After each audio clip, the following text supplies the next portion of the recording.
The sun hung low in the sky, casting golden rays through the tall oak trees of Maplewood Park.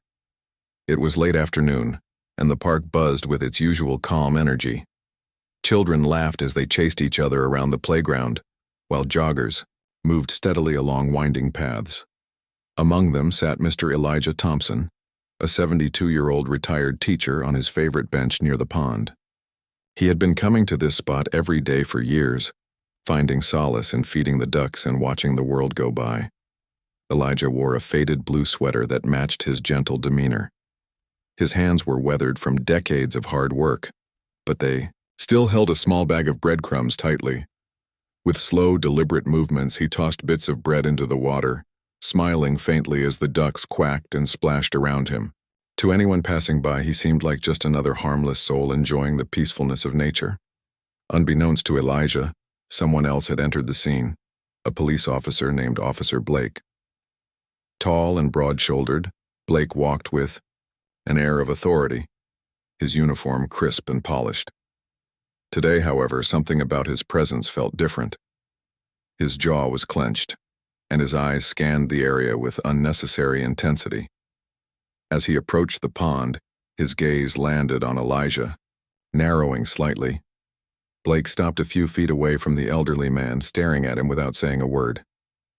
Elijah glanced up briefly, sensing the weight of the officer's stare, but quickly returned his attention to the ducks.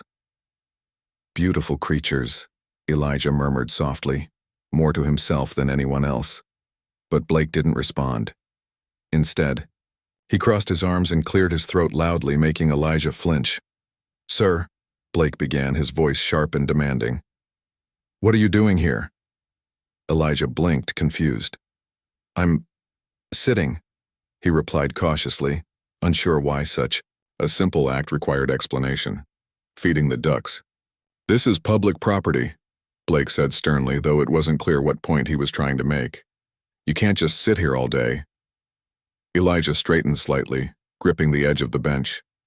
"I've been coming here for years," he explained patiently. "It's my routine, I don't mean any trouble." But Blake wasn't listening. His tone grew harsher. "Do you have identification? This area has strict regulations."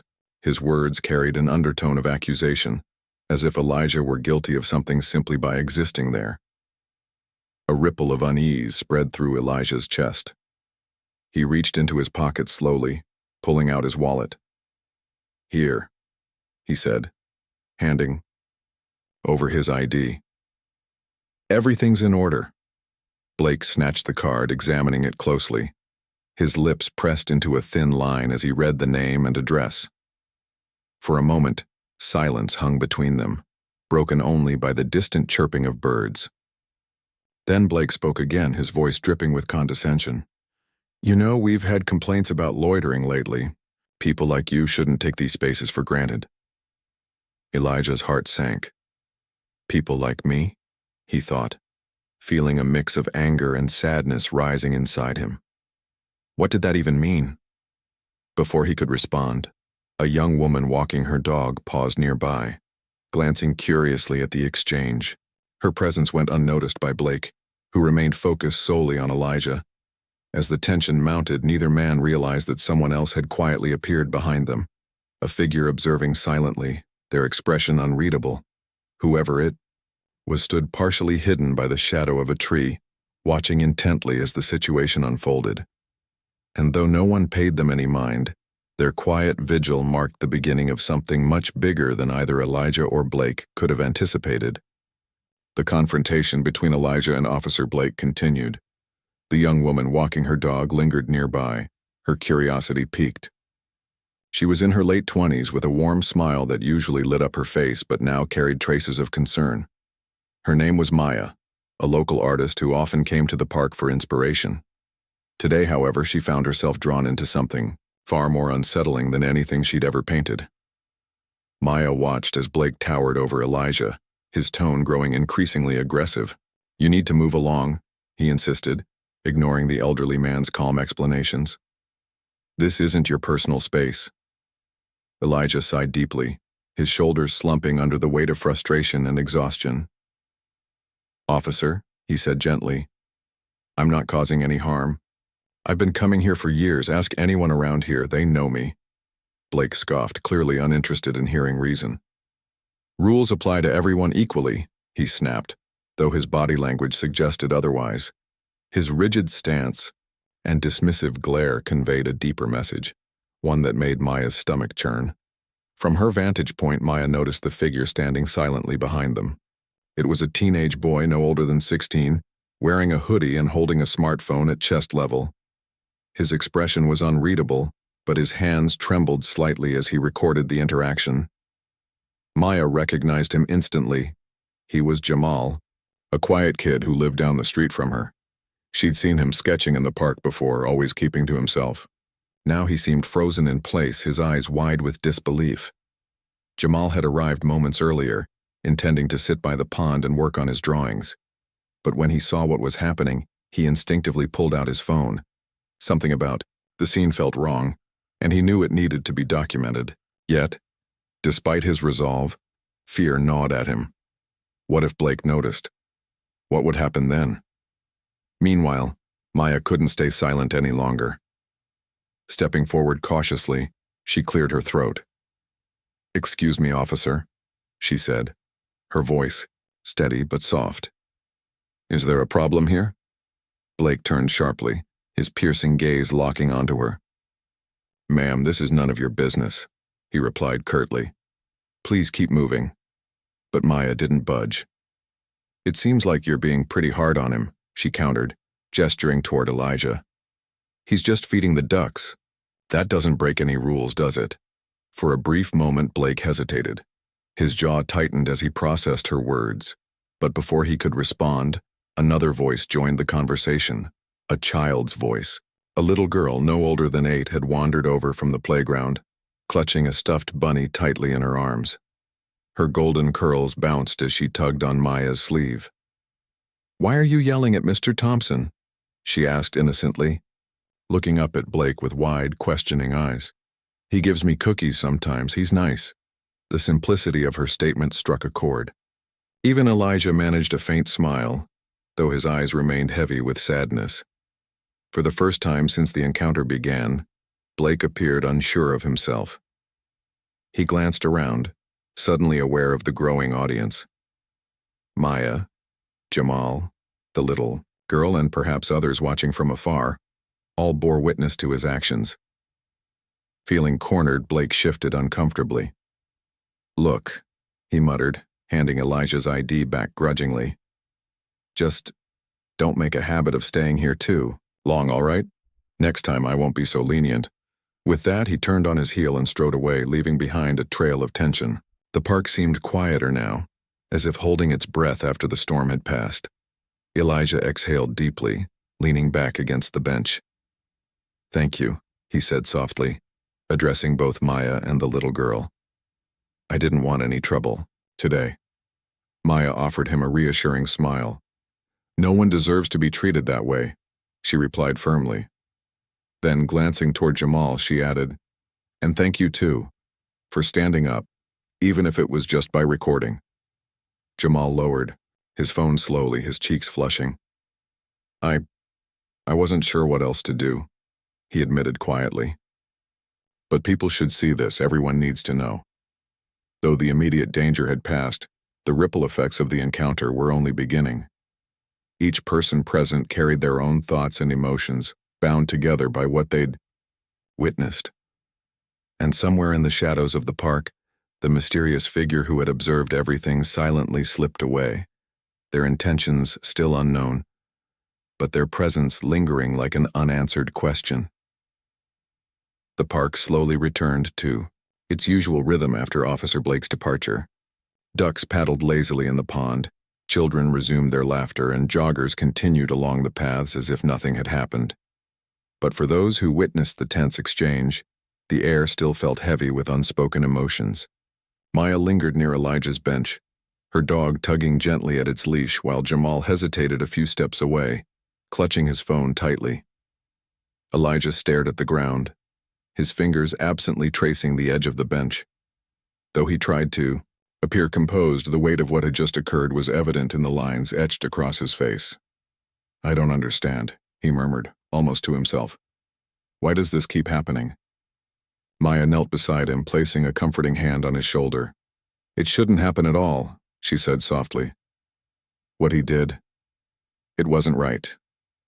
Jamal shifted uncomfortably, unsure whether to join the conversation or retreat into the background. He had never been one for confrontation, preferring to observe rather than engage. Yet today, something stirred within him, a mix of anger, fear, and determination. Swallowing his nerves, he stepped closer. Mr. Thompson, he began hesitantly, do you mind if I share the video? People need to see this.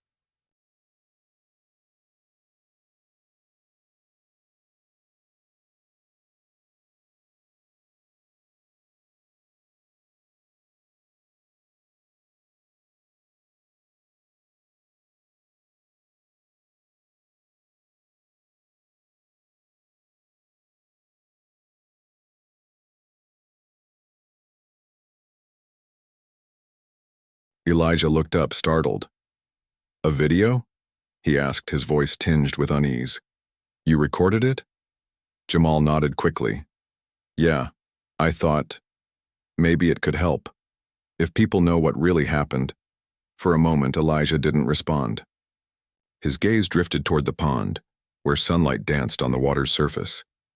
Sharing such a personal moment with the world felt intrusive, even overwhelming. But deep down, he knew Jamal was right. Silence wouldn't protect him, or anyone else from moments like this. Finally, he gave a small nod. All right, he said quietly. If you think it'll make a difference.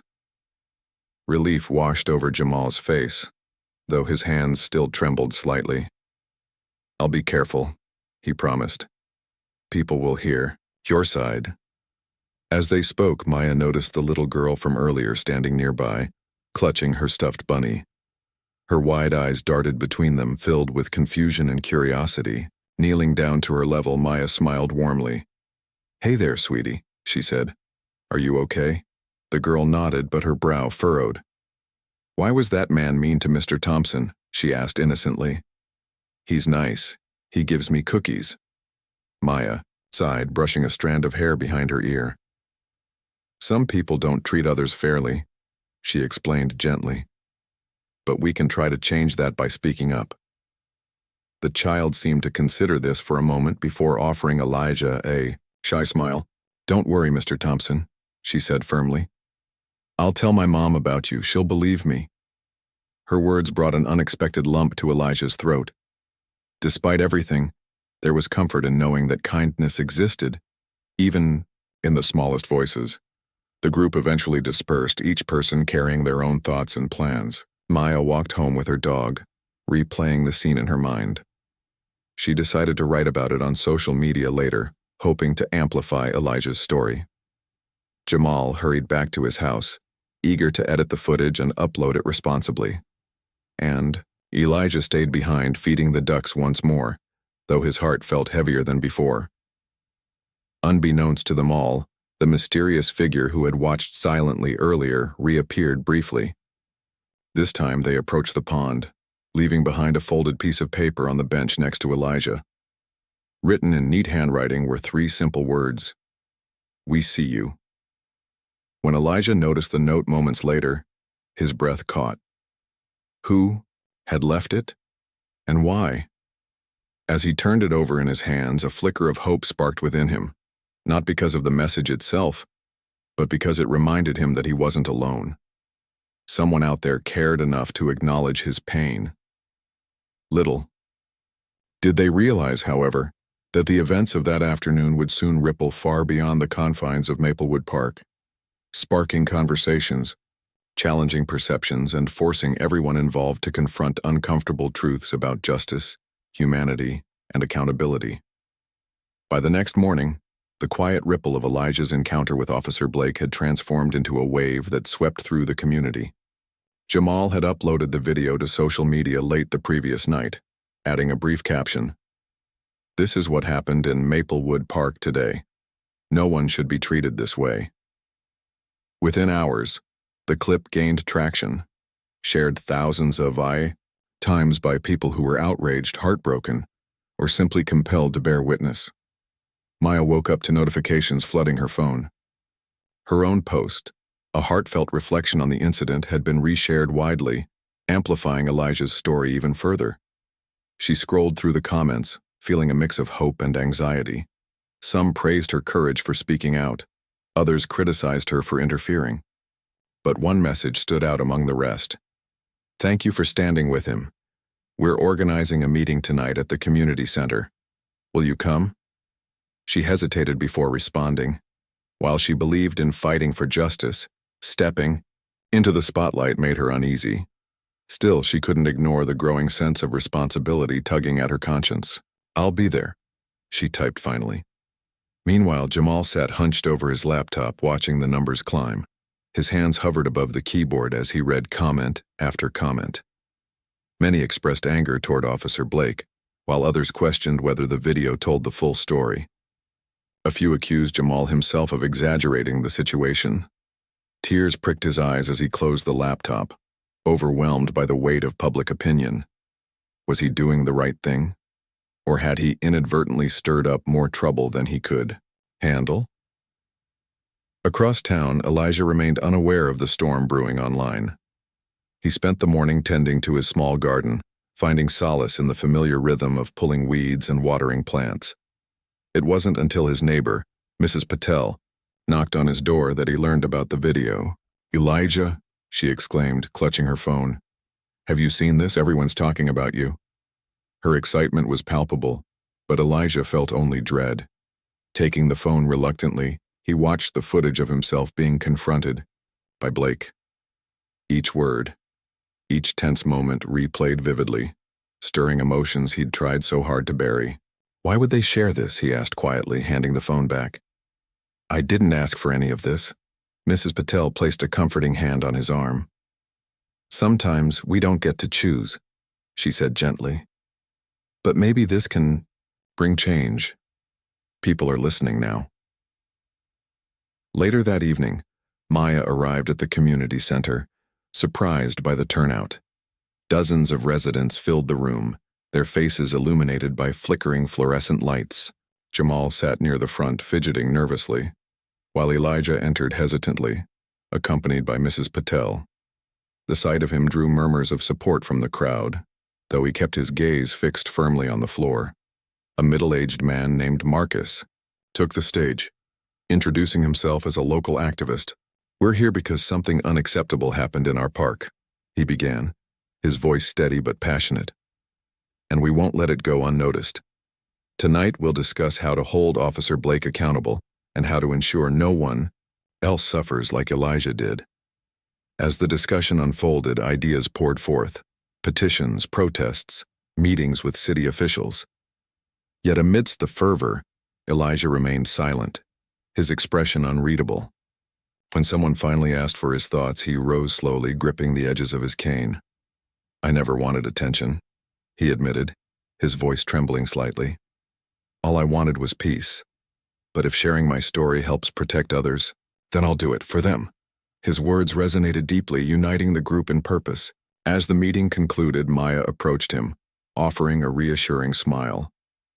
"You're not alone in this," she said softly. "We're all with you." Outside, Jamal lingered, scrolling through his phone again.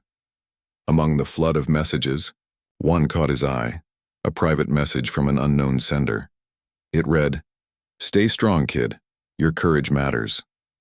Though uncertainty still loomed, the spark ignited by that single act of recording had grown into something powerful, a collective determination to fight for justice, no matter the cost. The days following the community meeting brought both progress and resistance. Petitions circulated online, gathering thousands of signatures, while plans for a peaceful protest in Maplewood Park gained momentum. Flyers were distributed throughout the neighborhood, urging residents to stand together against injustice. Yet as the movement grew stronger, so did the opposition. Officer Blake's name became a lightning rod for debate.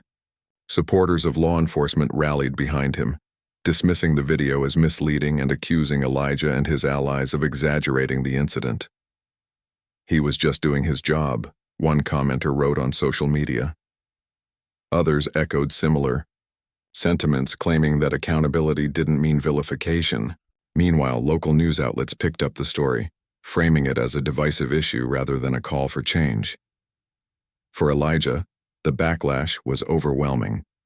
Strangers approached him at the grocery store, some offering hugs and words of encouragement, others glaring or muttering under their breath. One evening, as he returned home, he found an unsigned note taped to his front door. "Stop stirring up trouble." The message sent a chill down his spine, but he refused to let fear dictate his actions. Instead, he called Maya, who arrived promptly to sit with him and offer support. "It's going to get worse before it gets better," she said gently, sipping tea in his cozy living room. "But you're not backing down, are you?" Elijah shook, his head firmly. "No," he replied. "If this is what it takes to make people listen, then I'll endure it." Jamal, too, faced challenges. His schoolmates began whispering about him, labeling him a troublemaker for posting the video. During lunch, a group of older students cornered him near the lockers. "Why'd you have to stir things up?" one of them demanded, his tone mocking. "You think you're some kind of hero?" Jamal clenched his fists, fighting back tears. "I'm not trying to be a hero," he shot back. "I just wanted people to see the truth." Though shaken, Jamal found strength in unexpected places. That afternoon, Mrs. Patel stopped by his house with a plate of homemade cookies. "You remind me of my grandson," she said with a warm smile. "Brave and kind-hearted. Don't let anyone tell you otherwise." Despite the growing tension, preparations for the protest continued. Flyers adorned lampposts, benches, and storefront windows, each bearing a simple message: "Justice for Elijah. Stand together." On the morning of the event, volunteers gathered early in the park to set up signs and distribute pamphlets. Among them was Marcus, the activist, who worked tirelessly to ensure everything ran smoothly. As the crowd began to assemble, Maya stood near the pond, scanning the sea of faces. Families, students, seniors, all had come to show their support. But her eyes kept searching for one person in particular, the mysterious figure who had left the note at Elijah's bench days earlier. She couldn't shake the feeling that they were watching, waiting. When Elijah finally arrived, accompanied by Mrs. Patel and Jamal, the crowd erupted into applause. He waved modestly, clearly uncomfortable with the attention, but his presence inspired a renewed sense of unity. As Marcus took the microphone to address the gathering, Elijah leaned toward Maya. "Do you think this will work?" he asked quietly. She squeezed his hand reassuringly. "It already has," she replied. "Look around. People care. They're listening." Yet, even as hope swelled within the park, dark clouds loomed on the horizon, both literally and figuratively. Across the street, Officer Blake stood silently, observing the scene from a distance. Beside him, another officer muttered something under his breath, but Blake remained expressionless, his gaze unreadable. Unbeknownst to everyone, the mysterious figure reappeared briefly, slipping through the edges of the crowd.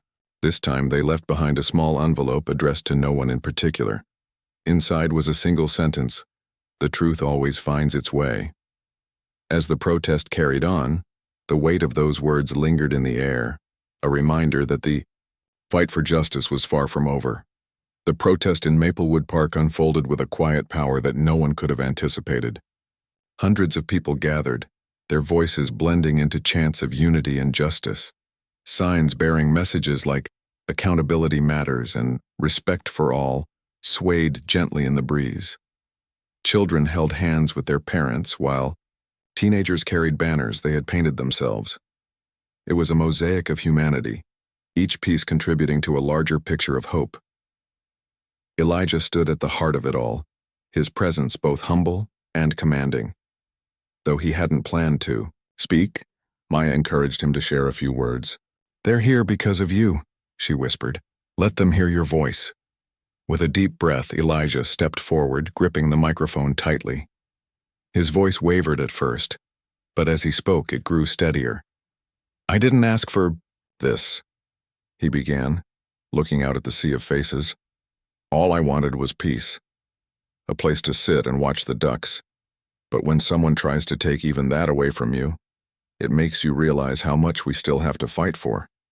His words resonated deeply, drawing cheers and applause. Tears glistened in the eyes of many, including Jamal, who stood nearby, clutching his phone. He had recorded every moment, determined to document not just the injustice but also the resilience of the community. Yet, amidst the solidarity, tension simmered beneath the surface. Across the street, Officer Blake watched silently, his expression unreadable. Beside him stood two other officers, their postures stiff and defensive. One of them muttered something about stirring up trouble, but Blake remained silent, his gaze fixed on Elijah. As the protest continued, an unexpected visitor arrived, Councilwoman Harris, a local politician known for her advocacy work. She approached the stage, asking to speak briefly. When Marcus handed her the microphone, she addressed the crowd with conviction. "What happened here cannot be ignored," she declared. "This park belongs to everyone, and so does justice. I promise you, we will investigate this matter thoroughly and ensure accountability." Her words brought a fresh wave of optimism, though skepticism lingered among some attendees. "Promises are easy," one man muttered to his wife. "We'll see if action follows." Meanwhile, the mysterious figure, who had been spotted briefly earlier, reappeared once more. This time they moved closer to the crowd, leaving behind another envelope near the base of a tree. Inside was a photograph of Officer Blake, dated several years prior, alongside a note. "Patterns reveal truths." Jamal noticed the envelope, first picking it up cautiously. His heart raced as he examined its contents. Unsure of what to do, he showed it to Maya, who frowned thoughtfully. "Whoever this is," she said quietly, "they're trying to help, but we need to be careful." Word of the discovery spread quickly, adding urgency to the gathering. By evening, the protest concluded peacefully, but the mystery surrounding the envelopes left everyone unsettled and curious.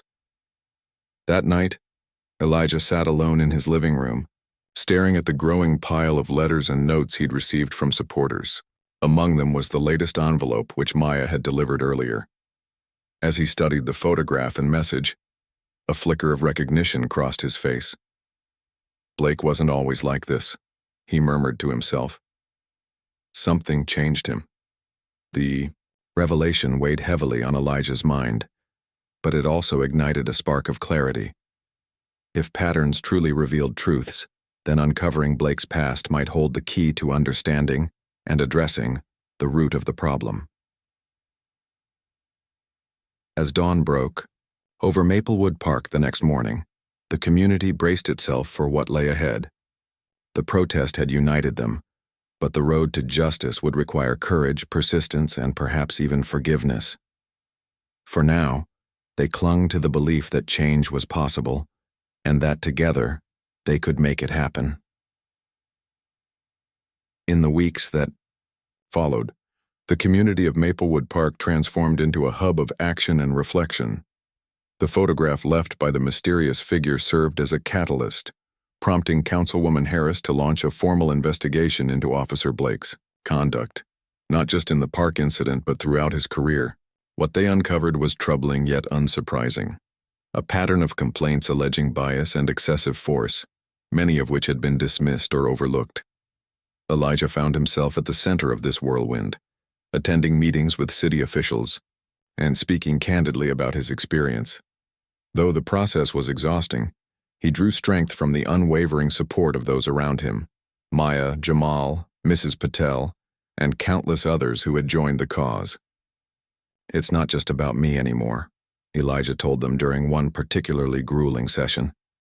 "It's about making sure no one else has to feel this way."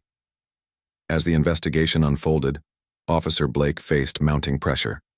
His colleagues distanced themselves, some privately admitting that they'd witnessed questionable behavior in the past, but feared retaliation for speaking out. Eventually, Blake was placed on administrative leave pending further review, a decision met with mixed reactions. Some celebrated it as a step toward accountability. Others argued it wasn't enough. Through it all, the mysterious figure remained an enigma. No one ever saw them again, though their notes continued to appear sporadically, each one offering a new piece of evidence or insight. It became clear that this person had been watching and waiting for years, collecting information in hopes of exposing systemic issues within the police department. Their identity remained unknown, but their impact was undeniable. The final turning point came when Councilwoman Harris announced sweeping reforms aimed at rebuilding trust between law enforcement and the community. These included mandatory bias training, increased oversight, and the establishment of a civilian review board to handle misconduct allegations. While the changes wouldn't erase the pain of the past, they represented a hopeful step forward. On a crisp autumn morning, Elijah returned to his favorite bench by the pond. The ducks greeted him as usual, quacking playfully as he tossed breadcrumbs into the water. This time, however, he wasn't alone. Maya, Jamal, and several other neighbors joined him, sharing stories and laughter. For the first time in months, the air felt lighter. As they sat together, a young girl approached shyly. It was the same child who had defended Elijah during the initial confrontation. Clutching her stuffed bunny, she handed him a small drawing.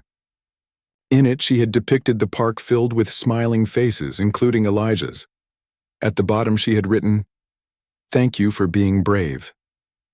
Tears welled up in Elijah's eyes as he hugged her tightly. "Thank you for reminding us what kindness looks like," he replied softly. Though challenges lay ahead, the bonds forged through shared struggle had created something unshakable, a community united by compassion and resilience. As the sun dipped below the horizon, casting golden light across the park, Elijah glanced over his shoulder, half expecting to see the mysterious figure one last time.